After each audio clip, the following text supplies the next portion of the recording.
What up, LK Mafia? It's your boy Artofkickz. Just like that, we back with another one. Alright, y'all. So I've been sitting on this video right here for a little while. This is when ice skating goes wrong. I will have the link to it down in the description box below. I have been sitting on this video for probably a week or two now. I love ice skating. Luckily, nothing has gone wrong for me. I fell on my butt a couple times. I remember I had this one time where I was kind of standing still talking with a friend of mine, and this girl came flying. She couldn't control herself. She didn't know how to stop. She was like, hit the ground. I was like a pole. It was almost like she ran into a wall. She boom, boom. It was hilarious. It was a Spanish girl. I'll never forget it. I think it might have been the first time I went ice skating too. Oh man, that was at Centennial Olympic Park out here in Atlanta, Georgia. I'll never forget that mess. But other than that, it's been pretty safe for me on the ice. But yeah, we're about to check this out. Y'all boys, girls ready? I'm ready. 'Tis the season for ice skating. Let's go. From its emergence in ancient times to a series of recent accidents, this is what happens when ice skating goes wrong. Today's video was requested by Ray Evan Henley.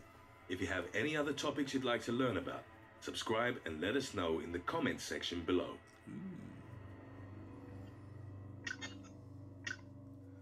They will kill you, huh? What? That scared me. Ain't nobody trying to die. What y'all doing? What is it? What is Ice skating is gliding across the surface of the ice by means of self-propulsion, Okay. with the use of metal-bladed skates. For sure. Movement is enabled by a combination of friction and velocity. That be the problem with them dang on skates that you be renting from the ice skating rinks. They don't have enough friction. They don't be sharp enough. I need my own skates, man. The fact that surface ice is made up of molecules less tightly bound than the ice mass below is what allows skates to glide over it. Interesting. Some evidence suggests ice skating originated in the south of Finland more than 4,000 years ago. Woo. During that time, it was most likely a means of conserving energy during winter journeys.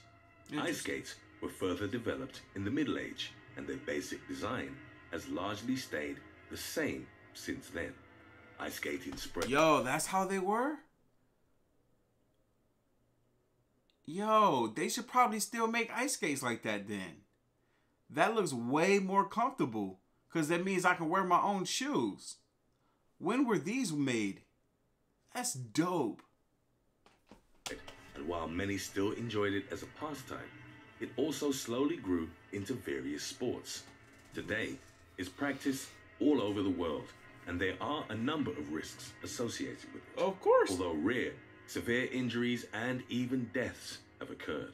Really? Number 5, Olga Prokoronova. Who? In 2006, Olga Prokoronova and partner Karol Steffel were skating at the European Championships in Lyon. At some point, Steffel lost his balance during a lasso lift. This type of lift meant that Steffel had to raise his partner overhead in a hand-to-hand press, where both skaters were facing the same direction. Okay. As Steffel lost his balance, the momentum generated by the lift launched Prokoronova head first into the ice. She landed hard on the side of her face, and her neck snapped sharply as her body tumbled forward. The 16-year-old remained on the ice for several seconds before her partner helped her to her feet. She recovered from the injury, but it was subsequently reported that Prokoronova declined to resume her partnership with Steffel. Of course, I would too. You gotta trust your partner. He gonna drop you like that. That's major. Oh no, I can't beat. No, we're not working together ever again. The ice. Oh, look at that. That's all his fault. Launched Prokoronova head first into the ice. That's landed all his fault. Oh. on the side of her. Move on. It's declined to resume her partnership with Oh. Steffel. Before we move on, it's time for our Girl could have died. Could have broke her neck. Oh, my neck. quiz question. Where did the bladed ice skate design emerge? I don't know. Was it A, Norway, B, I don't know. Sweden, I don't know. C, Netherlands, I don't know. D, Denmark? I don't know.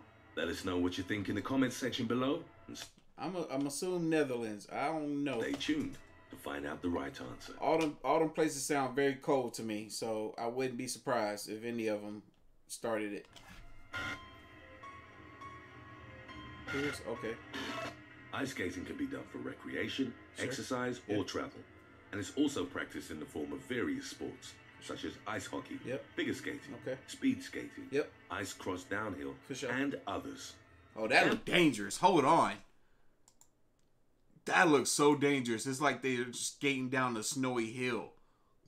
That gotta be extra slippery. And you jumping off that drop look crazy. Nah, they crazy. Others. It can be practiced both outdoors and indoors in specialized arenas, Sure. parks, or tracks, but also on naturally frozen bodies of water, such as Shit. lakes, rivers, or ponds. Shit, Ice skating-related activities are generally most common in countries with prolonged winter periods, such Sure. as Canada, Russia, the northern US, and the Scandinavian countries. For sure. Number 4. Jessica Dube. Who?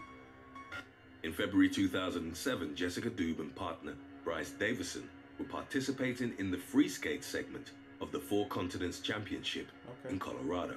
Okay, nice. They were both rotating in a side-by-side camel spin, a move in which one leg is extended horizontally. On the third spin, they drifted too close together, and Davison's skate connected to Dube's face. She Oh! Oh! Oh! Oh! Oh! Oh! Oh my God! I feel like her face is sliced open. I'm glad they blurring these freaking clips, even though they still showing them to us. Gosh! And Davison's skate connected to Dube's face. Yo! Fell to the You ice. saw her head? Instant. You saw her head? Her head bounced like it was decapitated. Poor baby. Oh, did you see that? I bet they ain't partners no more either. Watch. Here it comes. Face. Woof! Oh my God. She fell to the ice instantly and clutched her face as blood pooled on the ice. I bet. She was rushed to the hospital where she had surgery to fix the deep laceration on her nose and cheek. Dube required 83 stitches. But 83 stitches? Oh, oh my God. Could you imagine? I wonder how she looks now. Hopefully she had a beautiful recovery. But could you imagine just whoosh, from your nose to the side of your cheek, just deep, 83 stitches. There was no permanent damage. The pair were treated for post-traumatic stress disorder and returned to compete together several months later. True, she still want to skate with him. I bet they, they social distance out there on that ice now. Whew. I'm sorry, baby. Injuries are common in ice skating, regardless of the activity associated with it. Figure skaters execute flips and turns at high speeds, which may result in sprained or broken joints, as well as serious head trauma. There have been instances of short-track speed skaters becoming paralyzed after they collided with the boarding. The combination of speed and the hard surface can produce fatal head or neck injuries. The skates themselves are sharp and may cause serious cuts to the face and neck, particularly in pier skating or ice hockey. Skating on a frozen body of water runs the risk of falling through the surface of the ice, where death can come from shock, drowning, or hypothermia. Number 3, Elaine Warwick. I can't play with that. Who? In 2009, Elaine Warwick was skating at a public rink in the town of Lockerbie. Y'all noticed something in common? The first incident happened in 2006. The second was 2007. This one right here is 2009. They all pretty close to each other. Whoa, what's the correlation? In southwestern Scotland. Scotland, okay. In what was described as a freak accident, the 23-year-old fell and hit her head on the ice. Oh, no. Trained first aid staff attempted to resuscitate her as police and emergency services were called to the rink. Tragically, Elaine was pronounced dead at the scene. Oh, no. There were over 60 people at the rink and none of them reported anything suspicious about what happened. It seems that head trauma from the fall was the root cause of Warwick's death. Oh, no. Official They Will Kill You merchandise is now available. Dang, whoo. I can't help but to think that, oh, man, I hope I never witness anything like that, and I most certainly hope it never happens to me, because I love ice skating. A goaltender, Clint Malarchuk, had one of the most graphic injuries in the history of ice hockey. In 1989, Malarchuk's Buffalo Sabres played at home 89. against the St. Louis Blues. At one point during the game, Steve Tuttle of the... Alright, I know it's some old footage. You might have to clear this one up a little bit for us. Don't blur it out too heavy. It's already going to be blurry. This is 89, Blues baby. and Uwe Krupp, Malarchuk's teammate, crashed into the goal. In the collision, Tuttle's skate blade hit the front of Malarchuk's neck, severing his carotid artery. Blood started gushing out of the goaltender's neck. The injury was so... Oh my God! You can... Wow! It took no time for that... that artery. It took no time for that blood to start. It was a puddle that big after 1.5 seconds. Uwe Krupp, Malarchuk's teammate, crashed into the goal. In the collision, Tuttle's skate blade hit the front of Malarchuk's neck, severing his carotid artery. Blood started gushing out of the goaltender's neck. Hold your The neck! injury was so brutal that upon seeing it, 11 attending supporters fainted. What? It was so bad that 11 people fainted? Who had heart attacks. 2 people had heart attacks.